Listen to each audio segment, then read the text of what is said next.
할렐루야. 우리 제1장로교회 성도 여러분 모두 평안하셨습니까? 우리 지난 주에는 마더스데이였는데 우리 어머니들 또 우리 부모님과 우리 가족끼리 어떻게 은혜로운 시간 보내셨는지 모르겠습니다. 또 오늘 뉴스를 보니까 우리 6월 30일부터는 워싱턴주가 전면 재오픈된다는 뉴스를 들었습니다.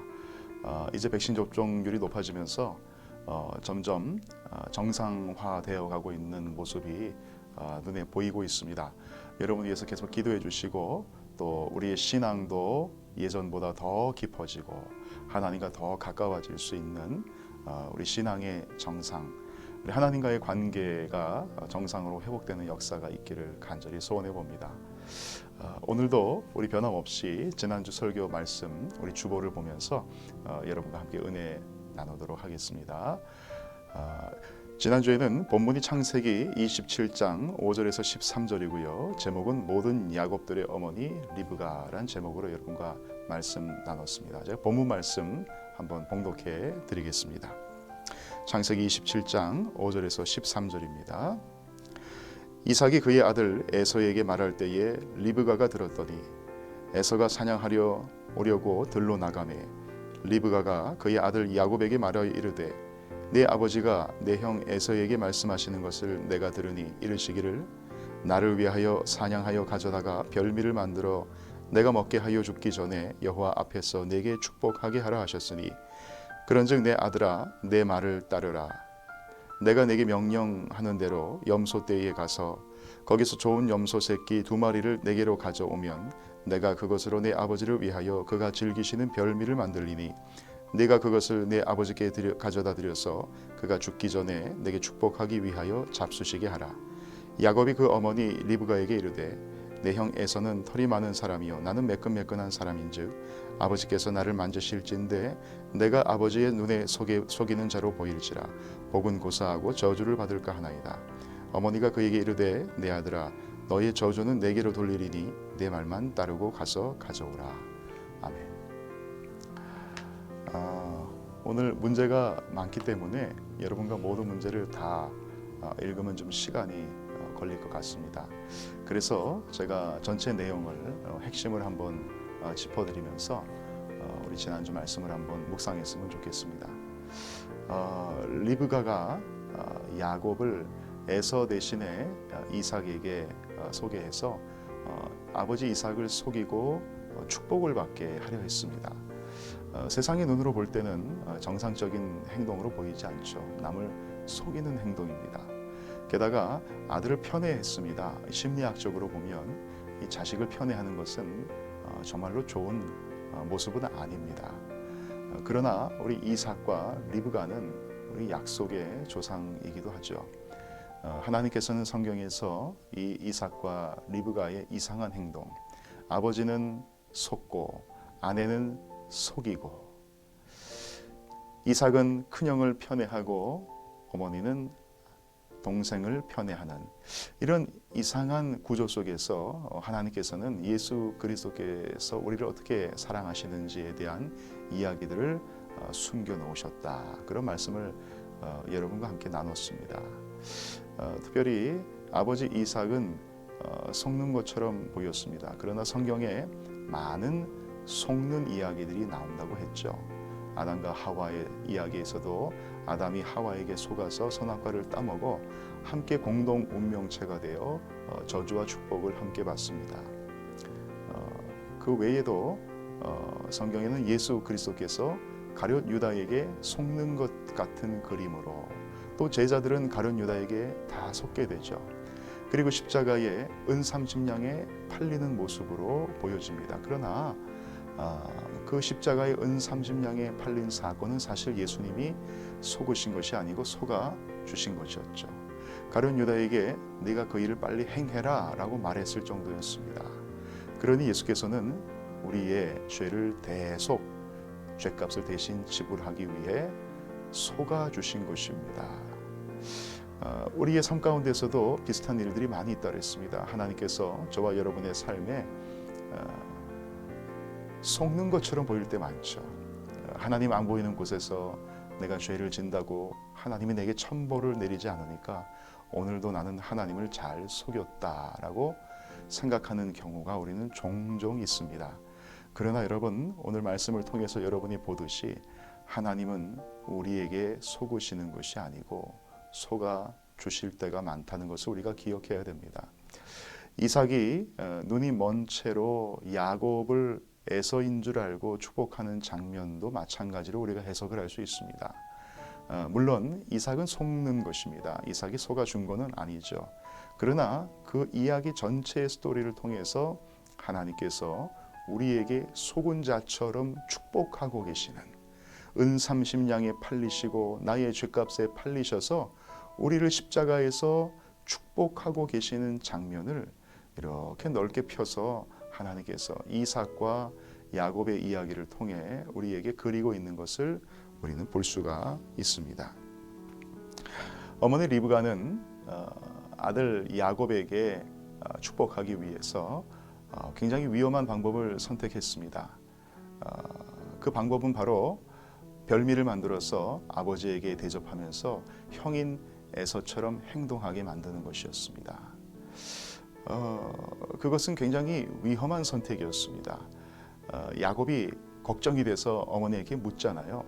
어머니, 이렇게 하다가 축복은 고사하고 제가 저주를 받아서 이 집안에서 완전히 떨어지게 생겼습니다 라고 묻자 어머니 리브가가 그 저주를 내게로 다 돌릴 테니까 걱정하지 말고 너는 내가 시키는 대로 행해라 라고 이야기하는 장면이 나옵니다.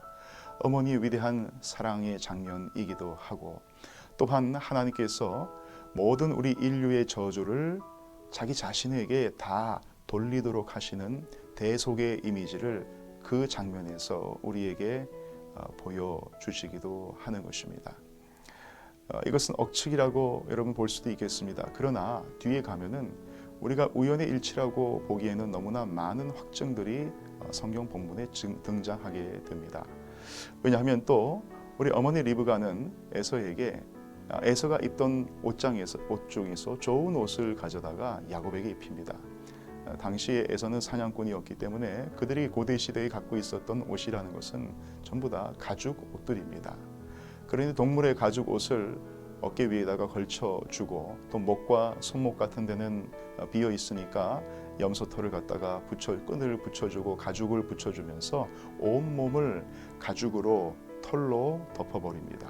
마치 아담과 하와가 에덴 동산에서 쫓겨날 때 하나님께서 대책 없이 그냥 보낸 것이 아니라 예수 그리스도의 피와 살을 상징하는 동물의 가죽옷을 덮여서 에덴 동산 밖으로 보낸 것처럼 말이죠.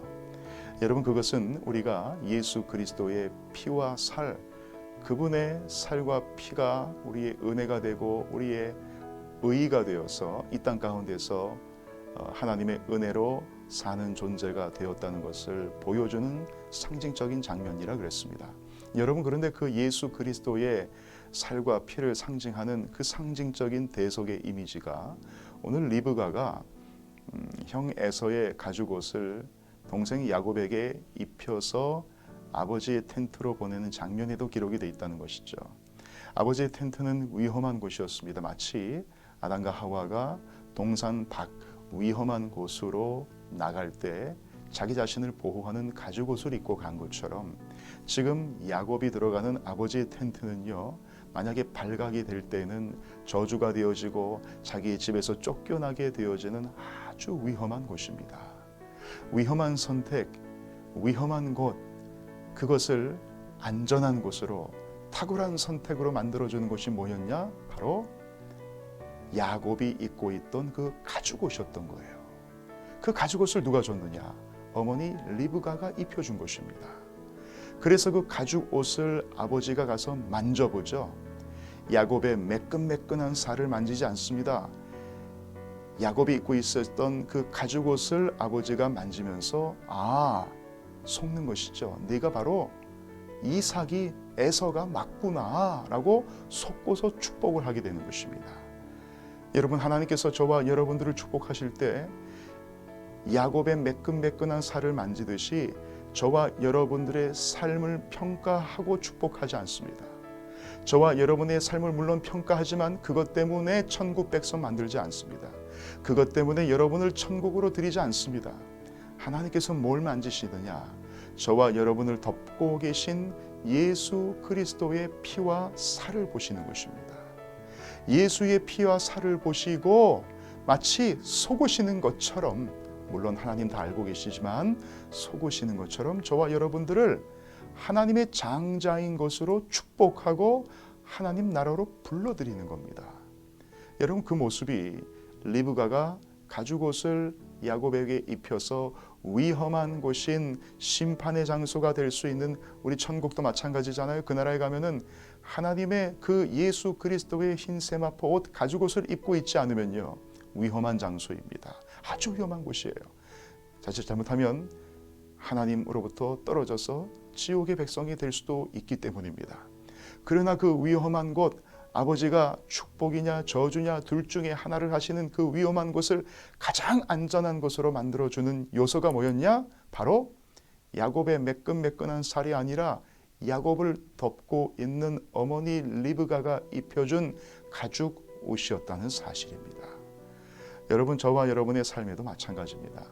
하나님께서 저와 여러분을 보실 때 여러분의 삶을 물론 평가하십니다. 여러분이 잘하면 하나님께서 또 더 큰 은혜를 부어주시기도 하고, 여러분이 잘못할 때는 하나님이 인생 책찍과 막대기를 들어서 훈련시킬 때도 물론 있습니다.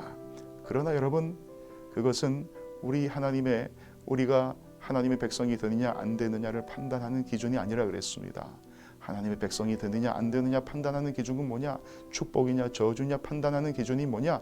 그것은 바로 예수 그리스도의 피와 살입니다. 저와 여러분을 덮여주신 그 예수의 희생입니다. 여러분이 하나님 앞에 조금 잘못했다고 해서 우리가 하나님의 훈련을 받을 때도 있습니다. 그러나 여러분, 그건 저주가 아니죠. 그건 하나님이 우리를 잘 되게 하시기 위한 하나님의 축복의 다른 모양입니다. 축복의 다른 모양. 우리 성도들의 모든 고난이라는 것은 변장된 축복일 뿐이지 그것이 저주가 아닙니다. 만약에 하나님이 저와 여러분의 행위만 보고 예수 그리스도에 의해 덮여진 피와 살을 보지 않았다면 하나님께서 여러분을 인생 채찍과 막대기가 아니라 저주의 길로 그냥 내버려 두셨을 것입니다. 여러분, 그걸 가리켜서 신학적으로 유기라고 합니다. 자기의 길을 가도록 내버려 두는 것입니다. 그러나 하나님께서는 저와 여러분들을 어머니 리브가가 편애하듯이 저와 여러분들을 사랑하셨기 때문에 모든 찾아낸 저와 여러분들의 삶에 하나님은 손을 더듬으시면서 예수 그리스도의 피와 살을 보시고 저와 여러분들을 축복하신다는 사실입니다. 그런데 그것을 세상 사람들은, 또 우리 성도들도 편애다, 속는 거다, 이렇게 우리 잘못 평가하고 하나님 불공정해요. 내 인생에 이렇게 간섭하시는 거 하나님 불공정해요. 내 인생에 이렇게 관여하시는 거 하나님 옳지 않아요. 이건 잘못된 거라고 우리 하나님 앞에 불평불만할 때가 얼마나 많느냐는 것입니다. 그러나 하나님께서는 또 속아주시고 또 축복해 주시고 저와 여러분을 향하신 정말로 일방적인 그 편애의 사랑을 하나님은 단 한 번도 놓으신 적이 없습니다.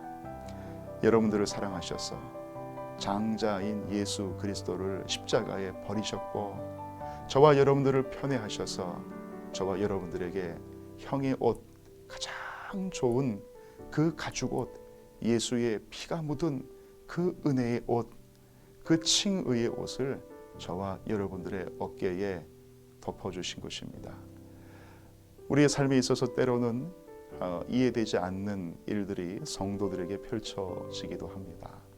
그것을 편애다, 속이는 것이다, 하나님의 간섭이다 우리는 표현하지만, 사실 성경을 우리가 제대로 짚고 찾아보면 그 모든 것에 하나님의 섭리와 은혜와 십자가의 사랑이 녹아있듯이 저와 여러분도 성경을 보듯이 잘 한번 해석하고 돌아보십시오.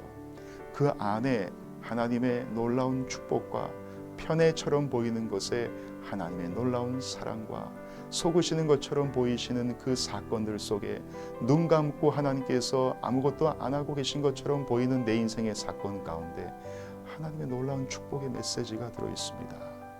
여러분, 성경은 파면 팔수록 하나님의 은혜고, 저와 여러분의 삶도 돌아보면 돌아볼수록 하나님의 은혜인 것입니다. 어머니의 사랑을 입었던 야곱, 또 아버지의 축복을 덧입었던 야곱의 삶, 그것이 바로 우리 모든 영적 야곱들의 삶인 것입니다. 여러분의 삶은 어떠십니까?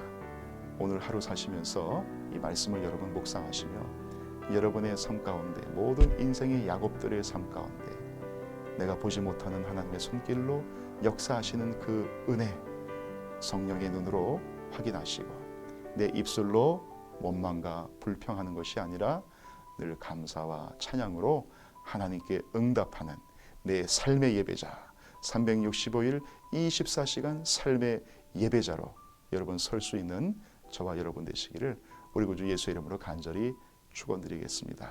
여러분 축복합니다. 자, 잠깐 기도하겠습니다. 할렐루야. 아버지 감사합니다. 리브가의 사랑을 받았던, 일방적 사랑을 받았던 야곱의 삶처럼, 그의 어깨를 감싸고 있었던 아버지 가죽옷의 은혜처럼 우리의 삶 가운데서도 그 하나님의 은혜가 이미 덮어져 있으니 때로는 이해되지 않고 때로는 해석되지 않아도 하나님께 은혜를 간구할 때 우리 안에 역사하시고 섭리하시는 하나님의 손길을 보게 하시고 내 입술로 감사와 찬양을 365일 24시간 드리는 야곱과 같은 베델 위에서의 예배자들 다 될 수 있도록 주의 성령께서 역사하여 주시옵소서. 감사드리며 예수님의 이름으로 기도했습니다. 아멘. 성도 여러분, 예수 안에서 모두 승리하시고 또 우리 주일의 교회에서 함께 뵙도록 하겠습니다. 샬롬.